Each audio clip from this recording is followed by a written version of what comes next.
যেমন করে আমি নাম তোমায় শুনিয়েছি, অমন করে যেদিন আমার পার্থিব জগৎ থেকে প্রাণ চলে যাবে, তো কলিতে একমাত্র দুটি নয়ন জলে কাঁদো মা। দুই হস্তে মোহন মুরলী। তিন যুগের কথা ভগবান ভুলে গেলেন। সত্য তেথা যুগে শেষ হয়ে গেল, আসতো দাপর লীলা। দাপরলে ভগবান কি হলেন? পরমেশ্বর ভগবান শ্রীকৃষ্ণ, গোলক বিহারী ভগবান শ্রীকৃষ্ণ হলেন। হস্তে কি নিয়ে আসলেন? হস্তে নিয়ে আসলেন দুই হস্তে মোহন মুরলী। যে মুরলী দিয়ে ব্রজ গোপী থেকে যমুনা করে সে বিহার করতেন ভগবান। এবার তিন যুগের কথা ভগবান ভুলে গেলেন। আসলেন কলির প্রাম্ভী ভগবান হলেন ভগবান শ্রী চৈতন্য মহাপ্রভু। আবির্ভূত হলেন শ্রীধাম নবদ্বীপে। তাহলে নবদ্বীপে আবির্ভূত যখন হলেন, দুইটি হস্তে চারটি অস্ত্র নেলেন। একটি ভাব, ভক্তি, প্রেম, হরিনাম সংকীর্তন। নিজে আচরিয়ে প্রভু জগৎকে শেখায়, নিজে আচরণ না করলে জগতে নাহি শেখানো যায়। তাহলে কিন্তু দেখুন, এই কলির ভগবান কোন গ্রন্থ লিখেছেন বাবা? প্রমাণ আছে। অন্যান্য যুগে অনেক গ্রন্থ পাঠিয়েছে, কিন্তু কলির ভগবান কোন গ্রন্থ লিখলেন না কেন? কলিহত জীব হবে অল্প, স্বল্পগত, এদের মন বুদ্ধি সব হবে ছোট। আর এদিকে কলিহত জীবের একমাত্র বড় বড় গ্রন্থ বই আর অধ্যয়ন করবে না কেন? আমরা হচ্ছে কি রমণগত মন বাবা, রমণগত মন। তাহলে কলির জীবের জন্য মহাপ্রভু কি রেখে গেলেন? শাস্ত্রে প্রমাণ দিয়ে চৈতন্য চরিতামৃতে 8টি শ্লোক রেখে গেলেন। এই কলিহত জীবের জন্য 8টি শ্লোক রেখে গেলেন। কি কি শ্লোক? অনার্পিত চরিং চিরাত করুণায় অবতীর্ণ। অনার্পিত মানে অর্পিত।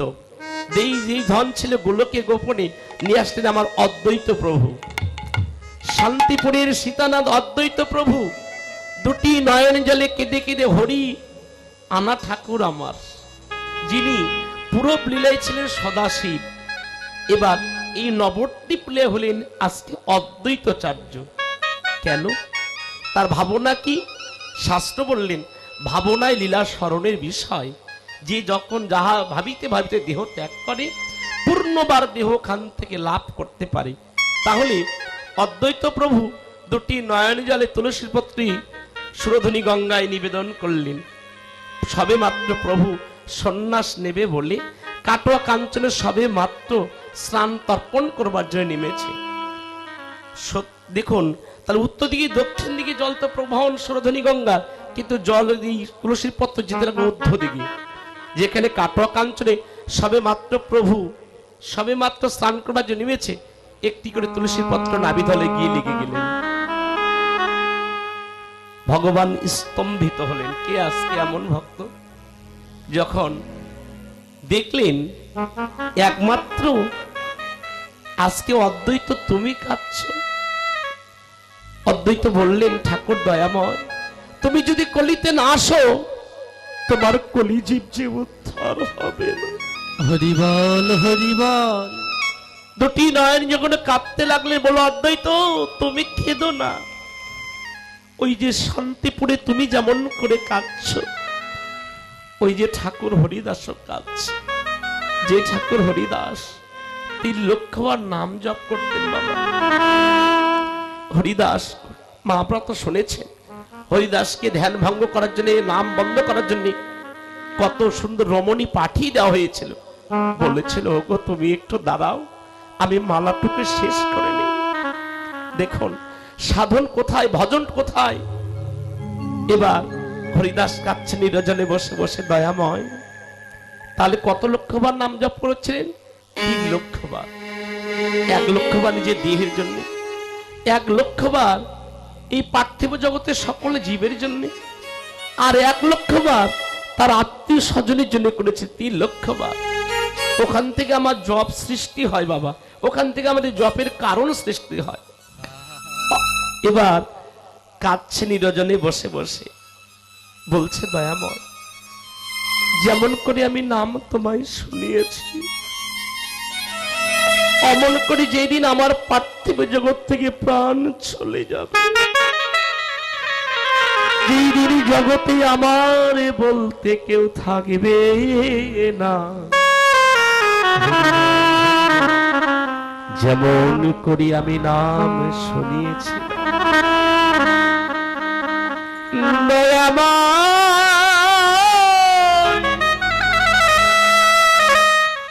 যেই দিন আমার প্রদায় বেলা বেজে যায় সেদিনই তোমার চরণে আমার এই মিনতি দয়াময়, সেদিন নাম শোনাই আমার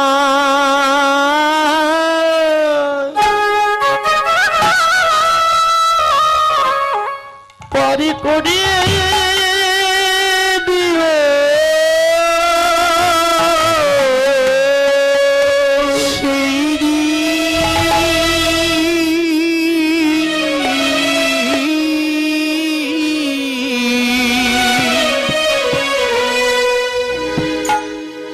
সেদিন নাম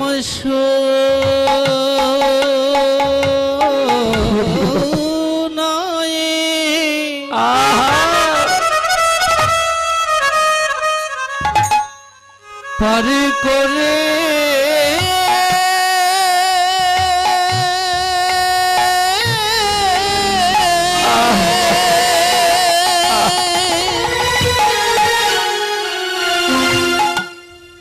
পারে করে দি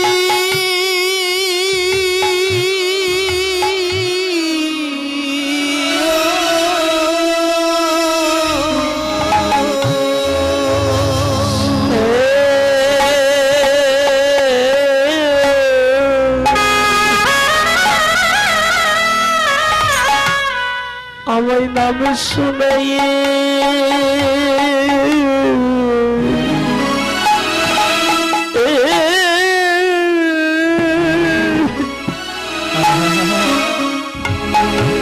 পরে করে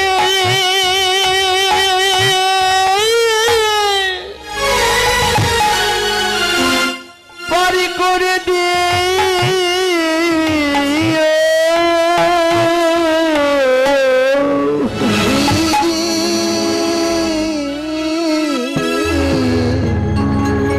হরিবল হরিবল সেদিন আমার নাম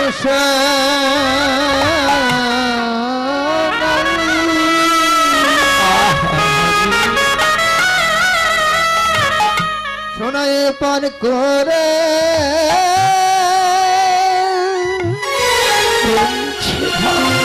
পার করে দি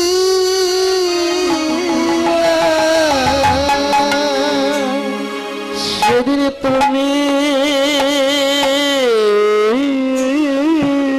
বিনে সেদিন তুমি বিনে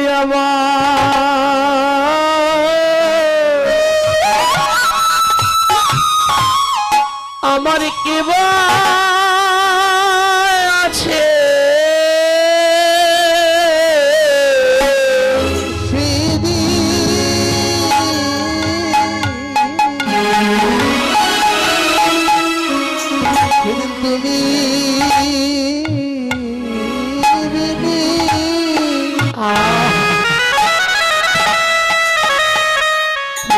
আমার কেবা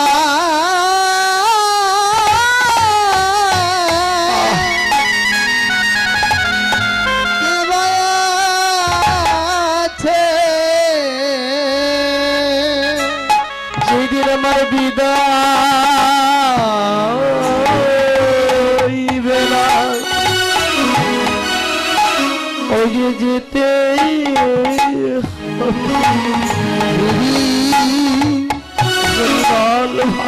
আমার বিদায় বেলা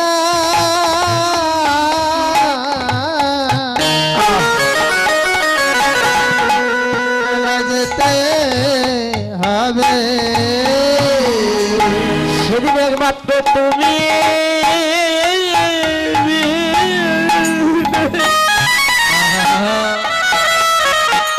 সেই দিন তুমি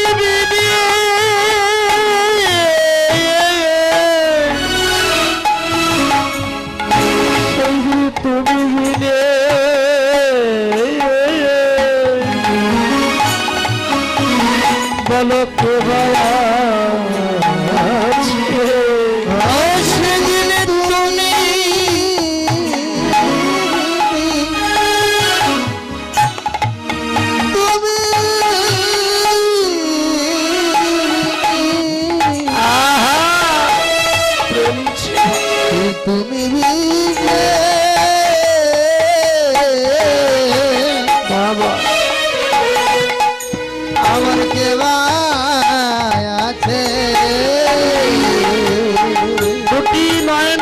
কাঁদছে।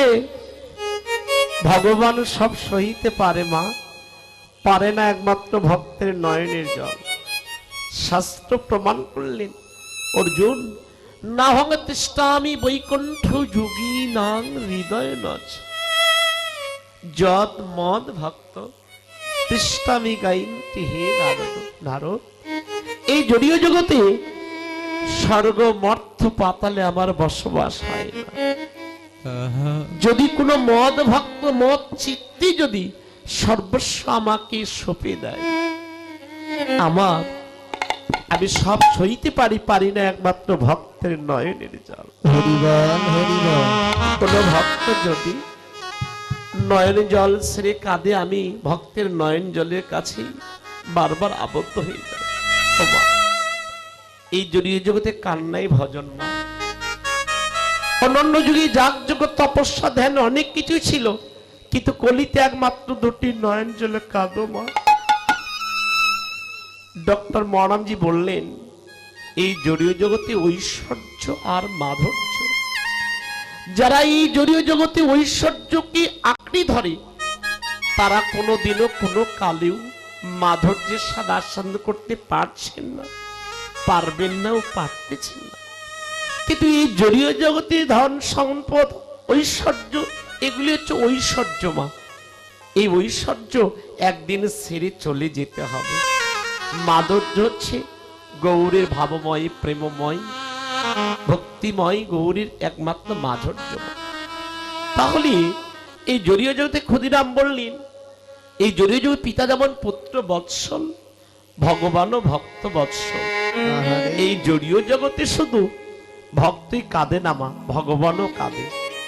যদি কোনো ভক্ত যদি ডাকবার মতো ভগবানকে ডাকতে পারে, ভগবান বললেন, আমার যেখানে গীতা পাঠন পঠন হয় সেখানে আমি নিজেই রাধা গোবিন্দ ভক্ত সর্বেশে আমি কীর্তন শ্রবণ করে থাকি। গীতা মোর প্রাণ, গীতায় আমার সর্বস্ব, গীতায় আমার সর্বস্থান। তাহলে যেখানে আমার হরি কথা কৃষ্ণ কথা হয়, সেখানে আমি নিজেই ভক্ত সর্বেশে সব লীলাকে শ্রবণ করে থাকি। তাহলে দেখুন, এই যে প্রমাণ করুন মা। তাহলে হরিদাস কাঁদছে নিরজনে বসে বসে। এবার ভগবান কিছু প্রসাদ পাঠিয়ে দিলেন হরিদাসের নিকটে। হরিদাস প্রসাদ পেয়ে বলল, দয়াময়, আমি তো প্রসাদ চাইনি, চেয়েছি যেদিন আমার প্রাণ পাখি যেদিন বিদায় নিয়ে চলে যাবে, যেদিন আমার আপন বলতে জগতে আর কেউ থাকবে না, তুমি তো আমার আস্থা। শুনেছি মৃত বাঁচা মৃত তো তোমার কাছে। ভগবান থাকতে পারলেন না, ছুটে আসলেন মা ভক্তের নিকটে। হরিদাস, তুমি কাঁদছো, তুমি কাঁদছো হরিদাস, তুমি চলে যাবে, তুমি চলে গেলে যে আমার একটা পাঁজর চলে যাবে হরিদাস। হরিদাস আছাড় খেয়ে পড়ল ভগবানের শ্রীপাদ পদ্মে। দয়াময়, শুনেছি বাঁচা মরা তো তোমার হাতে, তুমি যার লিখেছো তার তো সঠিক লিখেছো তুমি। দয়াময়, আমাকে যে চলে যেতে হবে, তবে দয়াময় শুনে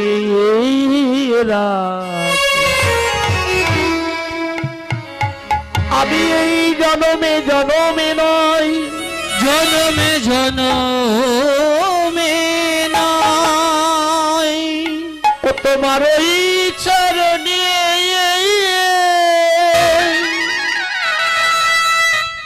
ওই চরণে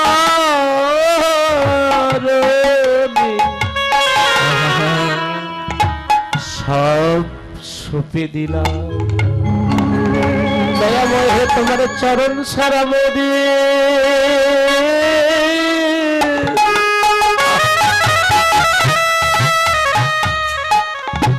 মনের করা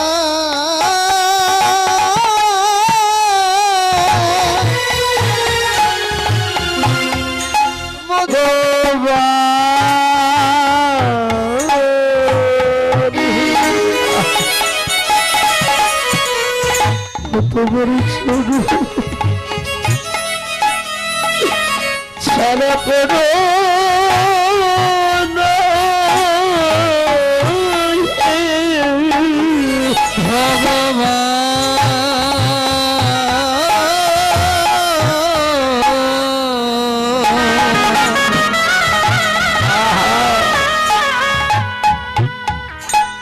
তোমার চরণ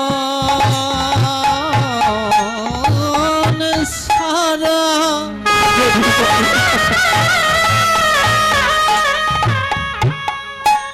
মোদের করো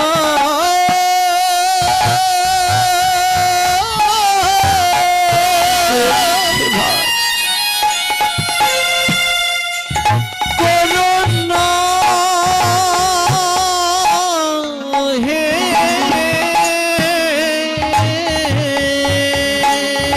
আমি ওই চরণে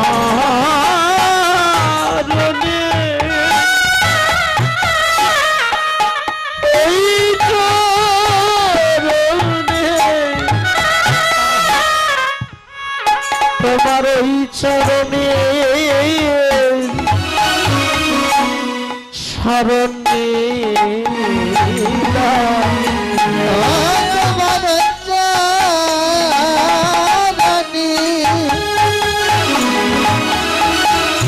ওই চরণে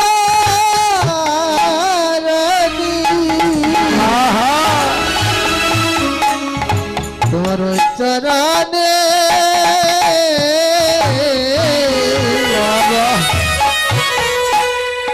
আমি শরণ নিলাম। হরিদাস, তুমি যদি চলে যাও হরিদাস, তোমার মতো নাম তো কেউ করে শোনায় না হরিদাস।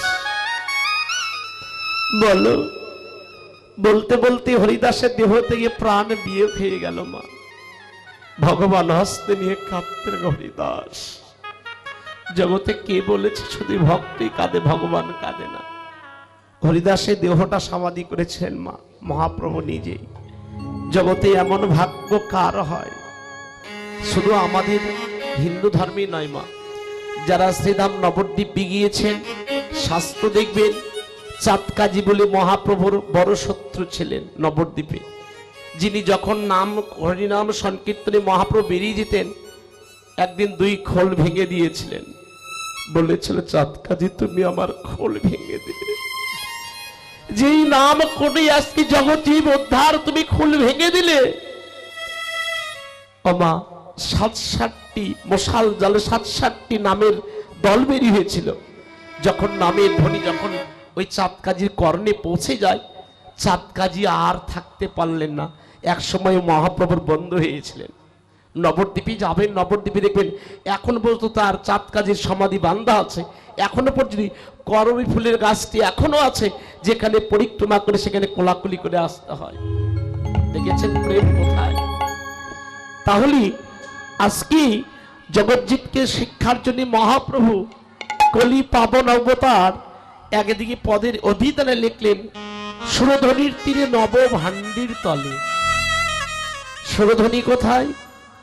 যারা ভারতবর্ষে গিয়েছিলেন, নবদ্বীপে গিয়েছেন, 2টি নদী একসঙ্গে বয়ে চলেছে, কারো জলের সঙ্গে কারো মিল নেই।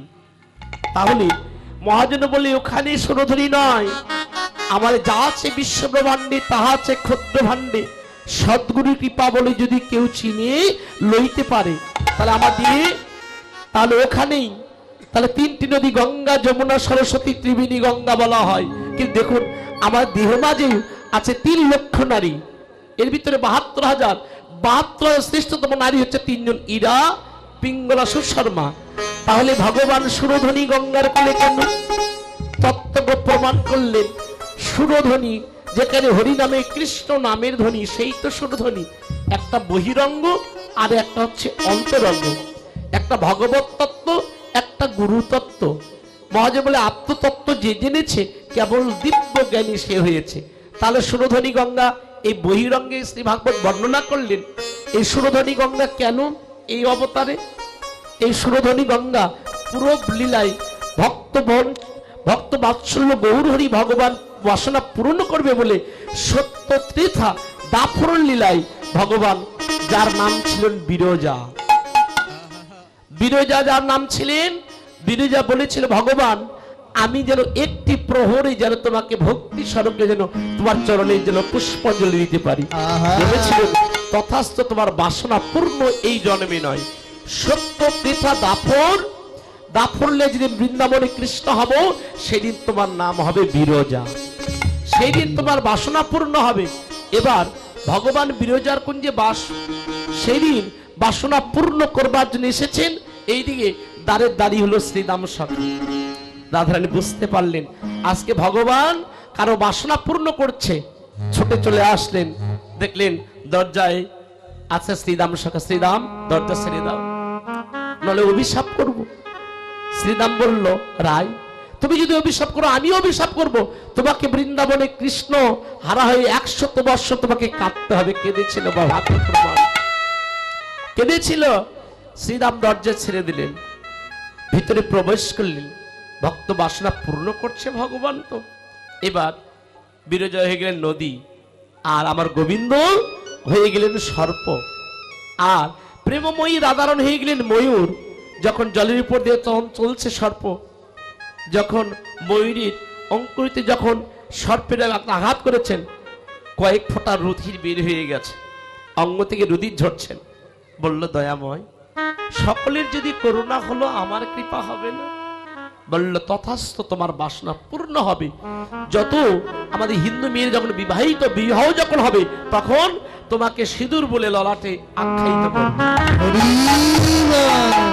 এবার তাহলে তো রুধির তত্ত্ব আমরা পেলাম। তারপর এবার যখন সর্প যখন শ্রবণ মারলে, কয়েক পুচ্ছ ময়ূর পুচ্ছ খুলে পড়লেন। বলল, দয়াময় তাহলে আমার গতি হবে না? বলল, তোমারও গতি হবে। যেদিন আমি সত্য তীর্থ দাফরে যেদিন নবকৃষ্ণ বালক মূর্তি বালক গোপাল হব, সেই দিন কোনো পাখির পুচ্ছ নয়, একমাত্র ময়ূর পুচ্ছ মস্তকে ধারণ করব। বলল, দয়াময় চন্দ্রাবলী। এদিকে বললেন বিরজা, প্রভু সকলে বাসনা যদি পূর্ণ হলো, আমার বাসনা পূর্ণ হবে না? বলল, তোমার বাসনা পূর্ণ হবে এই লীলায় নয়, সত্য ত্রেতা দাফর কলিতে যেদিন আমি গৌর হব, সেদিন হবে তুমি সুরধরি গঙ্গা। লীলা আমি ওখানেই প্রকট করব। তাহলে মহাজন লিখলেন, সুরধনির তীরে নব ভান্ডির তলে। নব মানে নতুন, আবার নব শব্দ অর্থ নয়। তাহলে নব ভান্ডি মানে নতুন ভান্ডি, ভান্ডি মানে বৃক্ষ। এই বৃক্ষগুলি কোথায় হয়? শ্রী ভাগবত বর্ণনা করলেন, এই বৃক্ষগুলি একমাত্র কল্পকাল ধরে একমাত্র যারা স্বর্গে যেয়ে থাকে, একমাত্র স্বর্গে হয়ে থাকেন। যদি ওই বৃক্ষগুলির কাছে কেউ যায়, কোনো কেউ চেয়ে থাকে, সঙ্গে সঙ্গে পেয়ে যান। তত্ত্বকে বললেন, তাহলে বহিরঙ্গে এখানে কে আছে? এখানে আমাদের একমাত্র ভক্তির কল্প হচ্ছে আমাদের সাধুগুরু বৈষ্ণব। যখন কোনো মানুষ দুঃখ যন্ত্রণা আঘাত যখন জর্জরিত হয়, তখন সাধুগুরুর কাছে গিয়ে বসতে হয় মা। সাধু দর্শনে যায় মনের ময়লা, পরশ করলি বাড়বে প্রেম তরঙ্গ। যার বদন দেখে বাড়ে কৃষ্ণ নামের আনন্দ, সে জানবে তোমার গোবিন্দ। যার বদনের সর্বস্ব ক্ষয় কৃষ্ণ নাম, সে জানিবি বৈষ্ণব প্রদান। এখানে কোনো জাতি বর্ণের বিচার করলেন না। তাহলে সুরধনির তিনি নবভান্ডির তলে বসিয়া আছে গোরাচাঁদ নিজ গণ মিলে। আজকে সুরধনী গঙ্গার কুলে ভগবান অন্তরঙ্গ ভক্তদেরকে নিয়ে হরিনাম করবে বলে বসে আছে। এবার ওরে রজনীকো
মল্ল গৌর শীতল করিবে বলে যেন মৃদু মল্ল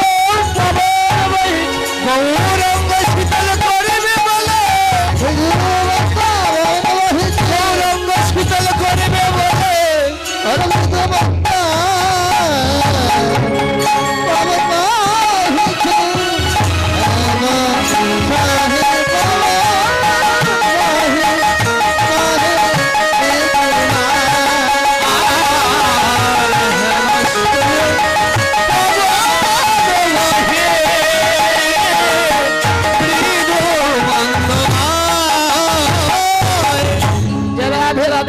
মায়েরা ঘুমাচ্ছেন নাকি? ঘুমালে হবে না, কিন্তু ঘন ঘন উলুধ্বনি করতে হবে, তাহলে ঘুম আসবে না। হ্যাঁ, তাহলে মহাজন একটা করে পদ লিখলে একটা করে ব্যাখ্যা দিলেন। ব্যাখ্যা কি? রজনী। রজনী মানে রজনী মা, রজনী মানে জানেন না? এখন কি সময়, দিন না রাত? তাহলে দেখুন, আমাদের 12 দুগুণ 24 ঘন্টা যদি আমরা বাংলাতে যদি বুঝি, তাহলে 12 ঘন্টা দিন আর 12 ঘন্টা রাত্রি। আচ্ছা বলুন, এই 12 ঘন্টার ভিতরে আমরা কতক্ষণ ঠাকুর ঘরে সময় দিই? কে মায়েরা সংসারের জন্য সেই সকাল থেকে উঠেছেন, সকাল থেকে এখনো পর্যন্ত খেতেই যাচ্ছেন, এখনো পর্যন্ত মনে হয় আরো একটু দিনটা যদি বড় করতো তাহলে কাজগুলো সেরেই মনে ঘুমাতাম। এই বাস্তব। তাহলে প্রমাণ করলেন। তাহলে মহাজনকে রজনী কুমুদি, রজনী মানে রাত্রি। ওমা, কখন ফুল বিকশিত হয়, কখন ফুল পুষ্পটিত হয়, দিনে কোন ফুল ফোটে আর রাতে কোন ফুল ফোটে, বিচার করতে হবে। পদগুলি বুঝতে হবে আগে। পদের মাঝ দিয়ে আমাদের ভজন, না হলে এত টাকা খরচ করে কেন লীলা কীর্তন করতে হবে? এটা হচ্ছে ভজন। কেন? এই পদাবলী কীর্তনটি হচ্ছে হিন্দু ধর্মের ব্রেনকে ফিল্টার করা হচ্ছে প্রতি বৎসরে। শাস্ত্রে রূপকে বলেছিলেন মহাপ্রভু, জীবে দয়া নামে রুচি। দেখুন প্রমাণ, জীবে দয়া। দেখুন কিছুক্ষণ আগে মধ্যাহ্নকালে এত ভিড় ছিল সেবার আনন্দবাজারে, এখন কিন্তু এই ভিড় নেই, আছে? তাহলে জীবে দয়া নামে রুচি। কোন নামে রুচি? আমার দেখুন, প্রতিনিয়ত আপনি সিদ্ধ অন্ন খান, দেখবেন সিদ্ধ অন্ন সেবা নেন, রুচিটা কেমন নষ্ট হয়ে গেছে। একটু ভালো মন্দ খেতে পারলেই মনে একটু শান্তি পেতাম। বাস্তব, বাস্তব। তাহলে বাস্তব আর লীলা একসঙ্গে মিল করতে হবে। এটা হচ্ছে পদাবলীর সাহিত্য। এখানে কোনো মা বাবারে বিচার করা এর সময় নেই, কে মারা গেল কে দেখার বিষয় নয়। এটাকে আমাদের এখান থেকে পারমান্তিক বস্তু থেকে লাভ করতে হবে। যে পদগুলি অতি সংযোগ করে যা ভজনের দ্বারাই, যাজনের দ্বারাই এই পদগুলি আমাদেরকে অনুপ্রেরণা করিয়েছে। প্রমাণ দেখুন, এই যে আমাদের বাংলাদেশের মানুষ কত ভাগ্য ভালো, কত ভক্তের ভাগ্য ভালো। আমাদের বাংলাদেশে একজন শ্রীল ঠাকুর নরোত্তম মহাশয় জন্ম নিয়েছিলেন। আপনি বৃন্দাবনে যেতে চান, নবদ্বীপে যেতে চান, আগে ক্ষেত্রীতে দর্শন করে তারপর আপনাকে যেতে হবে। কত ভাগ্য ভালো। আমরা ভরসা করছি বাংলাদেশের মানুষ বৃন্দাবন গেলে আমি সার্থক।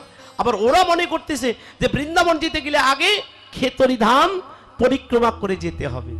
ওমা, তাহলে আমরাও কিন্তু সেই জায়গা থেকে তো আমরাও কিন্তু বসবাস করছি, কিন্তু আমরা নিজের আমার তত্ত্বগুলি নিজের ভজন বুঝি না। তাহলে রজনী কুমোদীয়, হ্যাঁ, তাহলে রজনী মানে রাত্রি, কুমোদীয় মানে বিকশিত ফুল। কুমোদ আর কুমোদিনী বাংলা সাহিত্য বুঝতে হবে আগে। তাহলে কুমোদ আর কুমোদিনী, কুমোদ শব্দের অর্থ হচ্ছে আপনার হচ্ছে ভ্রমর, আর কুমোদিনী শব্দের অর্থ কিন্তু ফুল। তাহলে মহাজন লিখলেন রজনী কুমোদীয়। তাহলে দেখুন এই ফুলটি কখন ফোটে মা? দেখুন দিনের বেলাও কিছু ফুল ফোটে মা। সব ফুল কি গোবিন্দ সেবায় লাগে? লাগে? জবা ফুল দিয়ে গোবিন্দের পূজা হবে? নিত্য মালতী যেগুলি লাল লাল ফুল, এগুলি দিয়ে গোবিন্দ সেবা হবে? তাহলে মহাজন বলে একটা বহিরঙ্গ আর একটা হচ্ছে অন্তরঙ্গ। ও মা, কে বললো জাগতিক জগতের ফুল দিয়ে গোবিন্দ পূজা হয় আর ফুল দিয়ে পূজা হয় না? এই দেহ মাঝে অনেক বিকশিত ফুল ফুটেছিল মা। সেই দিন যদি গুরু আশ্রয় করে যদি এই দেহের 9টি ফুল যদি এক এক করে গোবিন্দের চরণে যদি দিতে পারতাম, তাহলে আমাদের নরকুলেই জন্ম সেদিন সার্থক হতো। কিন্তু আমরা কখন আশ্রয় করলাম গুরু? যখন যৌবন প্রাপ্ত হলো, বাবা যখন বিয়ে দিল, বিয়ে দিয়ে যেই ঘরে গেলাম, সেই ঘরের মানুষটি যদি ভালো হয় তাহলে সঙ্গে সঙ্গে দীক্ষা হলো, নইলে দীক্ষা হলো না। যখন এক একটা সন্তানাদি হয়ে গেল, তখন আমাদের কেবল চিন্তা ভাবনা হলো এ দিদির এখন দীক্ষা নিতে হবে। ও মা, সকালবেলা ফুল দেখতে ভালো লাগে, কিন্তু সন্ধ্যাবেলা গিয়ে দেখবেন ওই ফুলটি বোতলে পড়ে আছেন। আমার একটা কথা আছে না, শিমুল ফুল দেখিতে সুন্দর, গুণ নাই তাই কেউ করে না আদর। শিমুল ফুল যখন দেখবেন, যখন ডালে থাকে কত সুন্দর দেখা যায় না, কিন্তু শিমুল ফুল রাস্তায় যখন পড়ে থাকে কেউ করে নেয় কি? নেই, নেই না। ওই শিমুল ফুলটি মায়েরা শুকায় আবার কি রন্ধনের কাজে ব্যবহৃত করে। তাহলে তত্ত্ব কি বললেন? রজনী কুমুদীয় হে মরতি তাই। তাহলে কোথায় বিকশিত ফুল? বহিরঙ্গে ভাগবত ব্যাখ্যা করলেন, সুরধনী গঙ্গার কোলে ভগবান অন্তরঙ্গ ভক্ত নিয়ে বসে আছেন। কিন্তু একটি বিকশিত ফুল দক্ষিণ দিক দিয়ে উত্তর দিকে চলে যাচ্ছে। কিন্তু চণ্ডীদাস মহাশয়ের নাম শুনেছেন? আমাদের গ্রন্থে কয়েকজনের নাম লেখা, চণ্ডীদাস, জয়দেব, পদ্মাবতী, যাদের প্রেম এখনো লেখা আছে। কিন্তু আপনার আমার প্রেম লেখা হলো না কেন? ভক্তি শাস্ত্র বললেন আমাদের প্রেমে ছিল কাম, আর ওনাদের প্রেমে ছিল প্রেম শুধু। তাহলে যেটা একটা ছেলে একটা মেয়েকে ভালোবাসে কেন? অঙ্গ ভোগ বিলাসের জন্য। যতদিন অঙ্গ ভোগ বিলাস থাকবে তার ভালোবাসা ততদিন থাকবে। যতদিন আর অঙ্গ ভোগ বিলাস থাকবে না তার ভালোবাসা থাকবে না। কি মা মিথ্যা কথা বলছে কি? বাস্তবের সঙ্গে মিল করবেন। তাহলে যাকে ভালোবাসবার কথা ছিল তাকে আপনি ভালোবাসেন নাই কেন? আপনি তো প্রতিজ্ঞা করে এসেছিলেন, মাতৃ জন্মদেবী প্রতিজ্ঞা করে এসেছিলেন, স্রষ্টা গিয়ে ভগবান গিয়ে তোমার নাম গুণকীর্তন করবো। ও এসে ভুলে গেছেন তো। রসবতী নারী গাড়ি পেয়ে সব ভুলে গেলাম। ও মা, আর কি ডাক লিখতে হবে? তাহলে মহাজন প্রমাণ করলেন, যদি কেউ যদি ডাকবার মধ্যে এখনো বলছেন, শুধু ফুল দিয়ে নয়, যদি অনুরাগে যদি থাকে তাহলে কৃষ্ণ ভজন হবে। তাহলে তত্ত্ব প্রকাশ করলে তাহলে রজন, তাহলে বিকশিত ফল, তাহলে চণ্ডীদাস মহাশয় কালী উপাসক ছিলেন। কিন্তু প্রতিনিয়ত ব্রাহ্মণ তো চণ্ডীদাস স্নান করে, সন্ধ্যাবেলা স্নান করে এসে আসবে, স্নান করে এসে ঠিক মায়ের চরণে পুষ্পাঞ্জলি দিয়ে তারপরে কিছু জল স্পর্শ করে। সেই দিন চলে গেলেন সুরধনী গঙ্গা নিকটে স্নান করতে। একটু বিকশিত ফুল দক্ষিণ দিকে উত্তর দিকে চলে যাচ্ছে। সাঁতরে গিয়ে ফুলটিকে ধরলেন। ফুলটি ধরে বড় আনন্দ হলো, আহারে আজকে আমি মায়ের চরণে নিবেদন করব। ঘরে ফিরে গেলেন বাবা। মন্দিরের দরজা খুলে যখন শীঘ্র বসন পরিধান করে যখন চণ্ডীদাস মহাশয় ফুলটি গোবিন্দের চরণ দিয়েছে, কে যেন বলল, চণ্ডীদাস এই ফুলটি তো আমার চরণের জন্য নয়, এই ফুলটি কোনো ব্যক্তি কোন দেব পূজায় লেগিয়েছিল, গোবিন্দ সেবায় লেগিয়েছিল, এই ফুল তো আমার চরণে দেবার জন্য নয়। হরি বল, হরি বল। চণ্ডীদাস মনে করলেন, মা জড়ীয় জগতে জানতাম তুমি আমার সর্বস্ব, আজকে দেখলাম তোমার চেয়ে গোবিন্দ আছে। মা যারা দেবকুলে জন্ম মা তারাও আজকে বলছে দয়াময়, আর আমাদের দেবকুলে আর জন্ম নয়, আগত জন্মে যদি আবার জন্ম সেই দিনই যেন আমার আর দেবকুলে জন্ম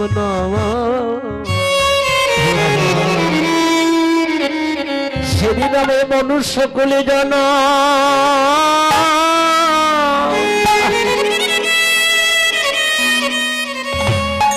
জানো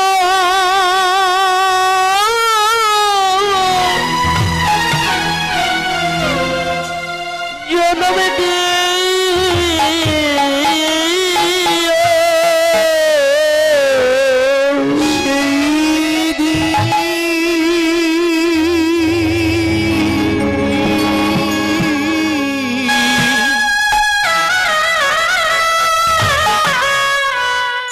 সেদিন আমায় মনুষ্য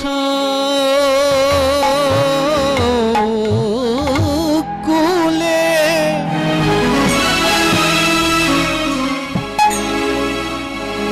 আমায় জানা